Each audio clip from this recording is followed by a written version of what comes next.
Buenas, mi nombre es Mateo Guzmán, profe mate para los amigos, y hoy vamos a hablar del Indio Solari, Carlos Alberto Solari y el movimiento ricotero. Voy a tratar de juntar un montón de fragmentos de las primeras horas de la red social ex Twitter, y voy a tratar de justamente compartirles distintos fragmentos que hablan un poco de este gran universo tan vasto, tan inabarcable, tan gigante y tan indescifrable muchas veces también. Me gustó en este caso la idea de juntar fragmentos de lo que dice la gente, sobre todo las primeras horas de la red social ex. Lo primero que hay que decir es que el fenómeno ricotero, el Indio Solari, son universos tan grandes y universos tan vivos, tan cargados de movimientos, de fuerzas, de conflictos, de todo tipo de situaciones, experiencias, relatos, que justamente son insondables. Uno no puede explicarlos a la ligera jamás. Pero voy a ser breve y voy a tratar de que hablemos un poco de distintas dimensiones que hacen a la grandeza de este fenómeno y de este movimiento. Una de las primeras curiosidades que tiene el Indio Solari y su movimiento es la transversalidad, ¿no? Es transversal a todas las clases. Lo podemos encontrar sonando en cualquier clase social, lo podemos encontrar sonando incluso casi en cualquier franja etaria hoy en día.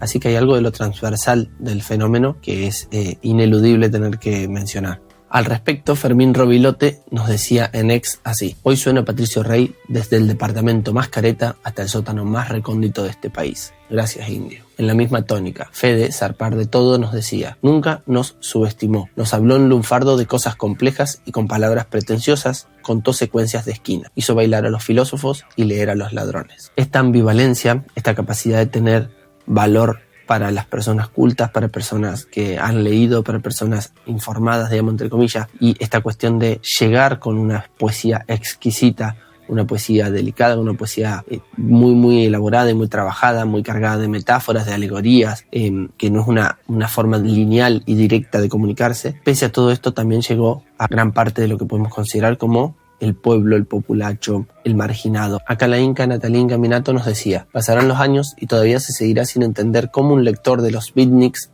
que escribió una retórica encriptada y plagada de referencias opacas era una pasión de multitudes. Ese es el nudo del misterio Solari, ajeno a la sociología lineal. Y acá me parece que hay dos cosas claves: la dificultad de leer sociológicamente este fenómeno, por lo complejo, por lo multidimensional, como les decía, y por otro lado, el misterio, el halo de misterio que cubre el Indio Solari y a los redonditos de ricota, que a fin de cuentas es lo que hace que germinen y que crezcan tantos relatos y mitos alrededor de ellos. Y la Inca nos seguía diciendo: el músico con el público más popular del país citaba a Brecht y el que quiera entender que vaya al baño, cuando lo interrogaban por la dificultad de sus letras. En un mundo cultural que vende todo literal, masticado, subestimador, él no subestimaba la sensibilidad de la gente. Luego, Juan Irrizo nos decía: fue tan grande lo del Indio y los redondos que logró atrapar y conmover desde las mentes más pretenciosas e intelectuales hasta las más pobres y marginados. Banda de culto y popular, convocante y generacional, lo más grande que dio musicalmente este país. Capucha de Boca nos decía: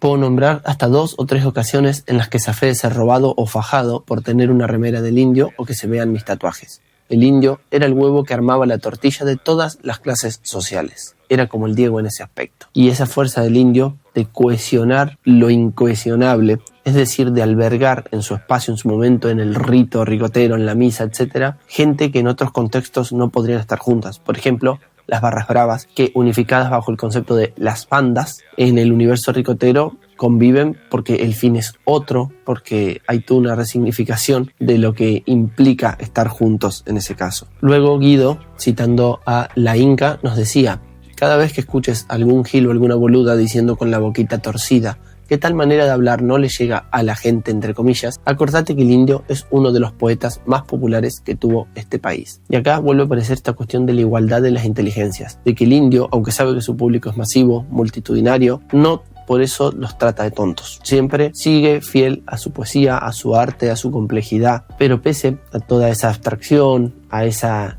cuestión tan encriptada de su escritura, cuando quiere ser directo, es directo. Y nos dice que todo preso es político o que violencia es mentir. Y eso él lo deja claro en una entrevista, de que su público no son tontos y que cuando él quería dejar un mensaje en claro, ese mensaje fue captado y fue comprendido.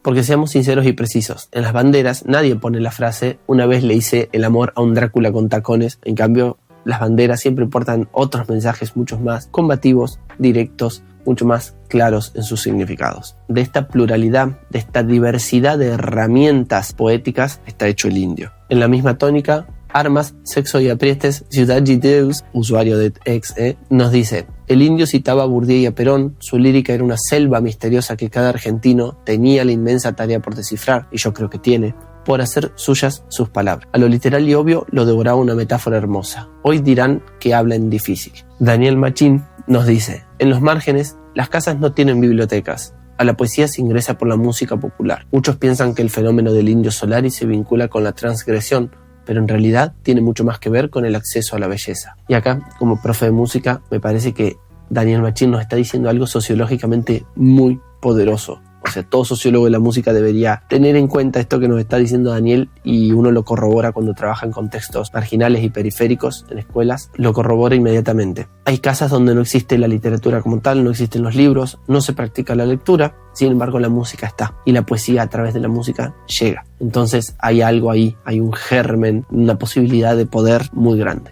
César González, el escritor y director de cine, nos escribe: tus letras llenaban de prismas la oscuridad de la celda, hacían que las palizas de la gorra duelan menos, lograbas que el pabellón entero se calme para escucharte. Ahí, hundido en la tumba más rancia, tu ejemplo de artista era un faro majestuoso para no rendirme, gratitud eterna. Y de la misma manera también, Fede, zarpar de todo, nos vuelve a decir: hoy llora un pibe en la villa, una chica en la facultad, un laburante precarizado, un intelectual, un preso, una maestra, un desocupado, una ama de casa, un borracho y un exministro. Lo lloramos y sabemos que el asunto está ahora y para siempre en nuestras manos. Y aquí esta frase también tan propia del indio, un llamado a la responsabilidad. Las misas ricoteras, ya sabemos todos que han sido espacios de descontrol, de caos, de la imposibilidad de gestionar semejante marea de gente, ¿no? Sin embargo, también siempre ha habido en el indio esta cuestión de: no sean pelotudos, de el asunto está ahora y para siempre en tus manos, este llamado a la responsabilidad, esta cuestión tan severa y rigurosa que nos transmite en esa frialdad que por momentos parece sostener en la distancia el indio, y que sin embargo todo el tiempo también va y viene rompiendo con esa distancia a través también de mensajes que justamente apelan a una cierta cercanía, una confianza también en su público. En otra dimensión del gran fenómeno ricotero y de lo que el Indio Solari es, lo nacional del fenómeno, lo nacional de todo esto.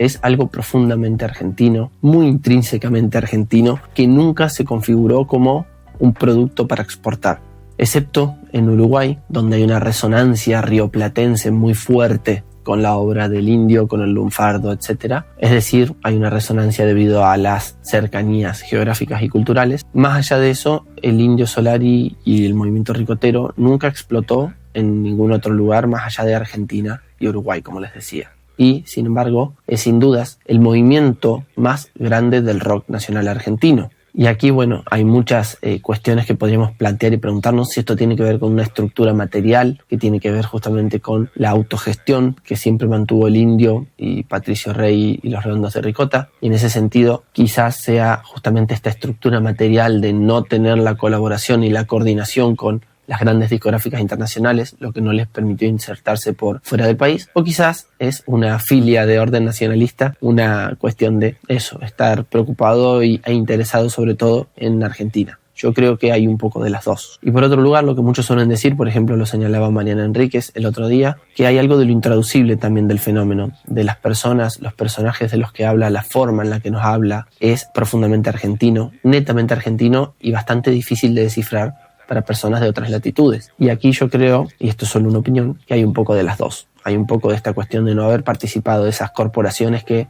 te insertaban en el mercado español, te insertaban en Miami, te insertaban en México, en Colombia, etcétera, ¿no? Estamos hablando de Sony, Columbia, las discográficas. Y también hay algo de lo profundamente argentino en el lenguaje, en las formas de decir, en los escenarios referidos, etcétera. En esta línea, @fíjate que volvieron decía: lo que siempre me voló la cabeza fue lo profundamente argentino que eran los Redondos, el fenómeno cultural más trascendente de Argentina que ni asomaba por fuera de nuestras fronteras. Solo un rock and roll del país. Genial la cita, ¿no? Solo un rock and roll del país. A su vez, con otras palabras, el Seide, @acá está todo mal, nos decía: a mí lo que sinceramente me parece fascinante es que sea un fenómeno tan imposible de ser globalizado, traducido a otras latitudes. Es nuestro, a nadie más le importa, todo nuestro, un tesoro enterrado en el fin del mundo. Bueno, acá me parece bellísima la frase, un tesoro enterrado en el fin del mundo. Y bueno, esto que señalamos, ¿no? Charly García, Cerati, en su momento hasta los Enanitos Verdes en México, y un montón de otras bandas han sido internacionalizadas se han convertido incluso en bandas de culto en otros países. Me refiero a bandas del rock nacional argentino. Sin embargo, Los Redondos es un fenómeno que ni siquiera conocen muchas personas que escuchan rock, que valoran el rock argentino y que están fuera de Argentina, que no son argentinos. Y sin embargo, cuando uno viene acá es como imposible no conocerlo. Cuando uno crece en esta tierra, ¿no? Es imposible no estar al tanto de qué significa y qué es este movimiento. Luego, este usuario, @xdxxb, nos decía que para él tiene que ver más con la forma de la circulación de su obra, esta cuestión de lo meramente nacional, y él dice: Los Redondos son un fenómeno netamente argentino por la posición frente a la industria y la circulación de su obra, no porque haya algo que puertas afuera no se pueda entender o disfrutar. Y todo en Los Redondos y en el Indio es más complejo que lo que podemos trazar de manera así lineal y a simples palabras. Es mucho más que algo nacionalista. El Indio todo el tiempo nos habla también de lo internacional, nos habla a los argentinos, nos habla en argentino de situaciones muy internacionales. Nuevamente, aquí la Inca nos decía: Los Redondos son intraducibles, pero a la vez el Indio fue el más internacionalista de los rockeros argentinos. Te hablaba de Chernobyl en los 80, de las monjas verdes, de la guerra del Golfo, de la psicodelia, de Naomi Klein, de las crisis financieras, de Internet y sus utopías. Sigue diciéndonos: cuando todos los tipos así de grosos y famosos se van, él siempre quiso ser de acá, hablar del país, dialogar o discutir con sus corrientes culturales, aún con un ojo puesto obsesivamente en lo que ocurría en el mundo, un nacionalista internacionalista. Y aquí hay un detalle personal, una de las frases que más me hizo tomar relevancia de lo que era el Indio, el alcance de sus letras, el alcance de las cosas que nos estaba diciendo. Pasó de moda el Golfo, como todo, viste vos. En 2 versos nos plantea una situación geopolítica y lo plantea de la siguiente manera: pasó de moda el Golfo. ¿Y qué era el Golfo? El Golfo era la primera guerra espectacularizada a través de la televisión. Bien, se habló muchísimo, incluso hasta se llegó a escribir el libro La Sociedad del Espectáculo de Baudrillard a partir justamente de este fenómeno de la espectacularización a través de la televisión y de los medios de una guerra. Se decía que las guerras no iban nunca más a volver a ser lo mismo, porque una vez que tomemos conciencia a través de verlo en una pantalla, ya la humanidad no iba a querer practicar la guerra. Se decía estas cosas, ¿no? Había una mirada optimista respecto de este espectáculo. Sin embargo, a los meses a nadie le importaban los muertos de la guerra del Golfo. Entonces pasó de moda el Golfo, como todo, ¿viste vos? O sea, te lo dice incluso como un argentino, como te lo diría un taxista, como te lo diría tu peluquero. Y pasó de moda, como todo, ¿viste vos? O sea, esa cuestión, ¿no? Estoy haciendo un planteo que va a ser crucial en la filosofía de las décadas del 90 en adelante, que es la sociedad del espectáculo. Te estoy hablando de geopolítica, te estoy hablando del problema de la relación entre la percepción, los medios, la construcción de sentidos a partir de esto, y a su vez te lo estoy diciendo bien en argentino, que es como todo, ¿viste vos? Luego tenemos la cuestión del Indio y de Los Redondos como un espacio combativo, como un espacio de lucha. Entonces, Los Redondos y el movimiento ricotero y el Indio son parte de un ecosistema artístico y un ecosistema cultural argentino muy específico. Y no solo tiene que ver con la manera en que fueron interpretadas sus letras, con su arte, con lo que el movimiento implica, sino que también es la mirada que tiene el poder sobre esta banda y su movimiento, ¿no? Al respecto, @fifubita nos decía: también Los Redondos eran una gran estrella con un montón de personajes y colectivos artísticos gravitando en torno a ella. Fueron pioneros de la contracultura post-dictatorial. La muerte del Indio se siente como la muerte definitiva de ese proyecto. Es una orfandad total. Y bueno, el tiempo dirá si es la muerte de ese proyecto. Yo creo que hay una gran fuerza también de transmisión intergeneracional en la obra del Indio, en la obra de Los Redondos, pero bueno, esto lo iremos viendo con el tiempo, ¿no? Sin embargo, yo creo que hay algo de que los jóvenes pueden ser rebeldes y no caer en ser un pendejo que se convierte de golpe en un viejo gaga por escuchar la música de sus padres o sus abuelos. Y eso muy pocas bandas, muy pocos artistas lo pueden lograr. Y acá, para que tomen conciencia de esta cuestión combativa, de esta cuestión de lucha tan presente dentro del movimiento ricotero y de la obra del Indio Solari y de Los Redondos, me gustaría leerles el expediente que hacía la policía previo al recital de ellos en Olavarría en el año 97. Y bueno, creo que refleja perfectamente cómo el poder, cómo el sistema, el Estado, etcétera, ven justamente al Indio Solari y su movimiento. En el informe solicitado a la Delegación Inteligencia Azul decían lo siguiente: contaban sobre el origen de la banda y decían que el grupo musical Patricio Rey y los Redonditos de Ricota tienen su origen a principios de los años 70 en la ciudad de La Plata. Por ese entonces la banda tocaba en teatros, bares y subsuelos. Era un típico grupo subte o underground. Esto me parece bien que lo señale la propia policía, porque ahora hay gente que quiere discutir el sentido de la palabra underground. Bueno, sigamos. La columna vertebral está dada por la manager la está blureada, está en negro. Dice: su creador musical y guitarrista Sky Bellinson y el cantante, voz líder, letrista y soporte intelectual Carlos, entre comillas, el Indio Solari. Fíjense que ponen el Indio Solari entre comillas, pero Sky, que también es un sobrenombre, no lo ponen entre comillas. O sea que hay un apodo que es más importante como apodo, digamos, ¿no? Para la policía. Y ese apodo es el Indio. Y ahora nos sigue diciendo la policía: desde siempre sus integrantes tuvieron una actitud combativa con B larga, lo escribe claramente acá el cabo al cual le dictaba el comisario. Actitud combativa en cuanto a todo lo que podía llegar a identificarlos con, entre comillas, el sistema, ya sea en lo político, comercial o la televisión, a la cual se han negado sistemáticamente a aparecer. Estas actitudes se expresan en los textos de las letras de las canciones escritas por el Indio Solari, que si bien no tienen una estructura tradicional, el mensaje está, pero se necesita conocer el código para descifrarlo. Para una persona que los escucha por primera vez, las letras no dicen nada, y diría que carecen de sentido. Bueno, acá faltan unos segundos nomás para que digan que contiene el componente subversivo, ¿no? Y nos sigue diciendo el informe: ¿quiénes son sus seguidores? A partir del año 1988, cuando aparece el tercer disco, fanáticos e incondicionales seguidores se denominan los chicos de las bandas, pasando a formar un selecto y masivo público admirador de Patricio Rey y los Redonditos de Ricota. Se dice que para integrar este público no es necesario algo especial. Pueden ser melenudos o pelados, rubios o negros, de Capital, San Isidro, Matadero o La Plata. Es decir, que es difícil distinguir a un integrante de las bandas. Y acá hay una cuestión táctico-estratégica, ¿no? ¿Cómo distinguimos a un integrante de las bandas? Una pregunta bien de policía. Bien, pero cada uno de ellos cumple una serie de formalidades espirituales, como por ejemplo, creer que se puede vivir de una manera distinta a la que vende la televisión. Me encanta que eso es lo combativo y que eso lo plantean como un problema. Y sigue diciendo: estos jóvenes son la barra brava que le da una verdadera consistencia a los Redonditos de Ricota, a quienes siguen cual si fuera un club de fútbol. Luego nos cuenta que en abril de 1991 se produce la muerte de uno de sus fans, acá está en negro el nombre, pero es Walter Bulacio, a la salida del Estadio Obras Sanitarias de Capital Federal. También se registran episodios de violencia a la salida de los recitales brindados en el Gran Buenos Aires, y gran parte de la prensa especializada se enfrentó a ello. Y acá dice algo clave, y lo dice la propia policía: se los puede calificar como el fenómeno más extraño y taquillero que dio la cultura alternativa en la última década. Y me parece genial que diga extraño y que además diga taquillero, pero extraño. Que si bien existen otros grupos de rock más pesados y que incitan directamente a la violencia o al consumo de drogas, esta banda ha mantenido una postura de rebeldía con B corta, escribe el cabo, que atrae a los jóvenes, y un lineamiento interpretativo musical bueno, circunstancias que lo han hecho éxito. Y luego dice: características propias del grupo musical: tienen en el país gran cantidad de fans, en su mayoría jóvenes que se identifican con sus actos de rebeldía con B corta. Y luego siguen señalando este vínculo entre el movimiento ricotero, entre las bandas y las barras bravas, y sobre todo señalan el vínculo con la barra de Chacarita, pero bueno, esto ya es parte de las preocupaciones de los policías de la época. Pero me parece espectacular cómo reflejan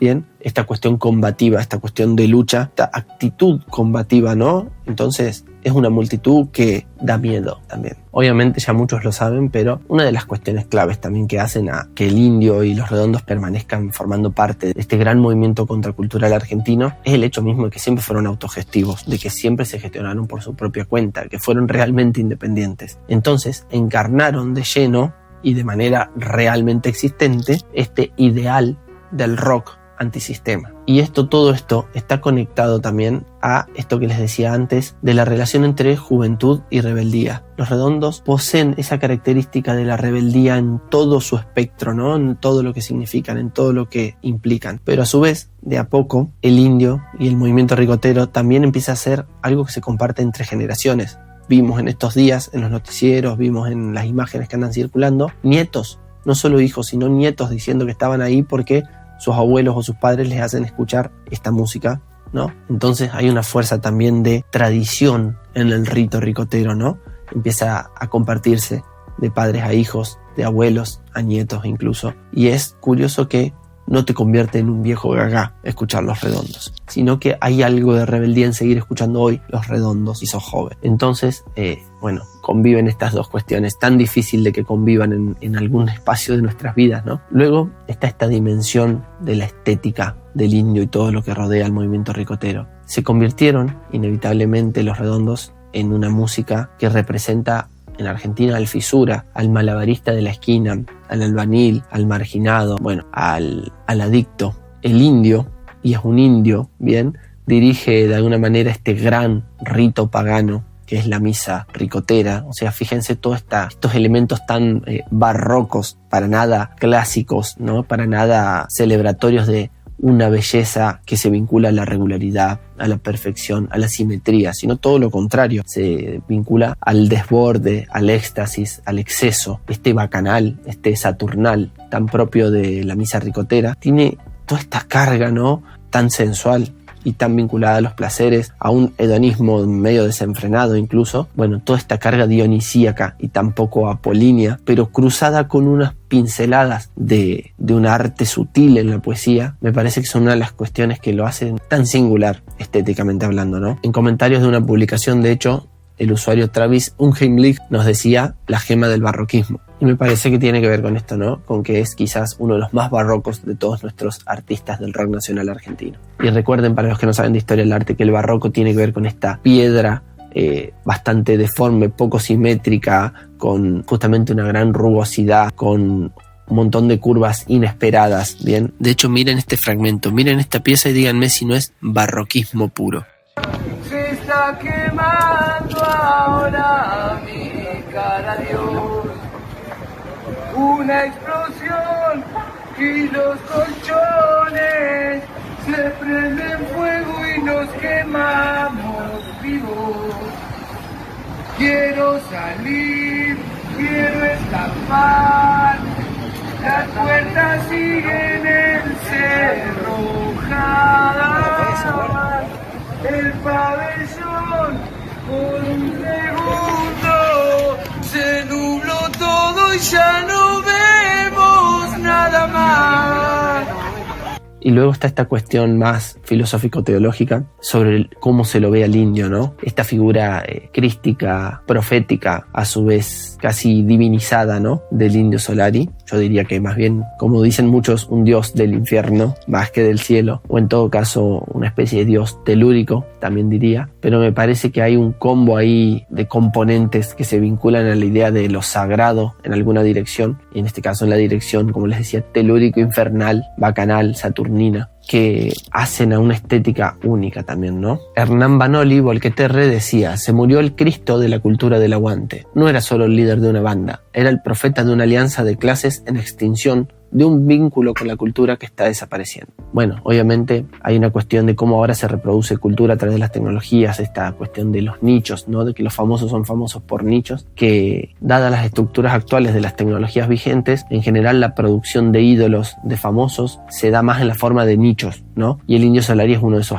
grandes últimos ídolos de las sociedades de masas previas a la irrupción, por ejemplo, de la telefonía, de toda esta comunicación mucho más descentralizada, ¿bien? Y a su vez representaba esta cuestión que les decía y que charlábamos tanto de la transversalidad entre clases, ¿no? Todas estas cuestiones lo ponen al indio en un lugar que probablemente ningún otro artista del rock nacional argentino puedan ocupar. En una publicación que de hecho no pude volver a encontrar, veía a la gente discutir sobre si Charly García iba a tener ese impacto cuando hablaban un poco de este panteón de los dioses del rock argentino y de los grandes ídolos de la argentinidad. La gente se preguntaba si Charly García iba a generar lo mismo, y acá es donde opino, creencia, comentario personal, opinión. Yo creo que no, porque había una persona que lo señalaba perfecto y decía: ningún albañil te pone una losa escuchando Charly García. Y esta transversalidad de clase, esa masividad, la tiene solo el indio y el movimiento ricotero. Entonces, ese universalismo es bastante más crístico que el trabajo de Charly. En ese sentido, el indio tiene mucho más potencias para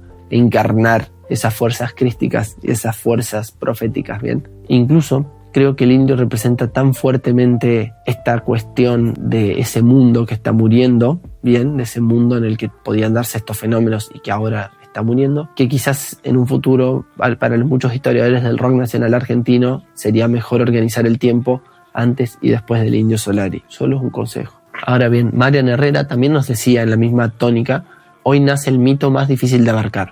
Los historiadores del futuro tendrán la dura tarea de explicar que hubo un tipo que supo arrastrar a 500.000 de personas por las rutas argentinas, solo conmovidos por la poesía más exquisita. Y acá me parece hermosa la idea de pronunciar unas palabras, comunicar a través de un flyer o lo que sea, que vas a estar en X lugar y que un montón de gente empiece a generar fuerza de moverse, de gastar, digamos, de poner energía vital incluso para llegar a ese punto recóndito del país, sea el punto que sea, con tal de ir a verte y de celebrar ese espacio de encuentro que se genera a partir de que vos lo pronuncies. En ese sentido, la voz de nuestro profeta crístico del infierno, del bacanal, el Indio Solari, tiene de golpe la potencia de pronunciar unas pocas palabras, decir dónde va a estar, y todo una masa de energía y de esfuerzos, de fuerzas, se van a dirigir hacia ese punto. Bien, hay algo de el aleteo de una mariposa dirigido que genera un tsunami, ¿no? De hecho, el documental Tsunami también aparece, pero creo que en las teorías del caos, el aleteo de la mariposa genera un terremoto, un tsunami en otro punto del planeta, pero de manera caótica. En cambio, acá es de manera coordinada, ¿no? Y esa potencia la tiene un dios, la potencia de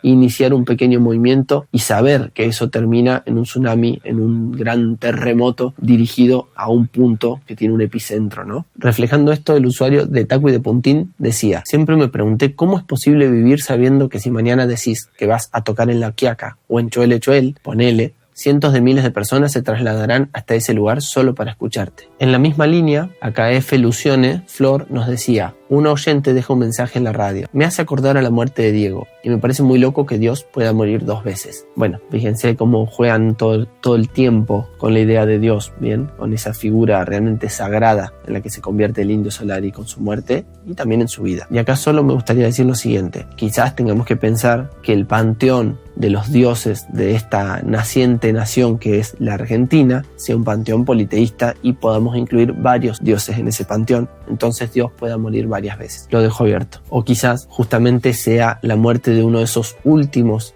dioses y que esta nueva cultura, digamos, de nichos y de audiencias segmentadas nos lleve justamente a que esto sea un parteaguas, es decir, un antes y un después, y que el indio quizás sea uno de los últimos, ¿no?, en formar parte de ese mundo viejo. Al respecto nos decía, por ejemplo, Sabo dice también: me deprime pensar que los cambios culturales ya no permiten la creación de ídolos así de populares. En pocos años nos vamos a quedar sin despedidas que conmuevan a un país. Son duelos segmentados por audiencia. Y luego, ya como detalle, algunas pequeñas piecitas que reflejan lo contradictorio de el Indio Solari y de lo ricotero. Es decir, en lo ricotero, en el indio, viven y conviven todo el tiempo cuestiones que parece que sería muy difícil conjugar en otros escenarios, en otros lugares. Por un lado, siempre tenemos la escritura del indio, ¿no?, que a veces en algunas pocas frases, como les decía antes, es directo, es bien claro en lo que nos quiere decir, y otras veces es totalmente críptico y abstracto, ¿no? Por un lado tenemos al militante, por otro lado tenemos el cuentista, el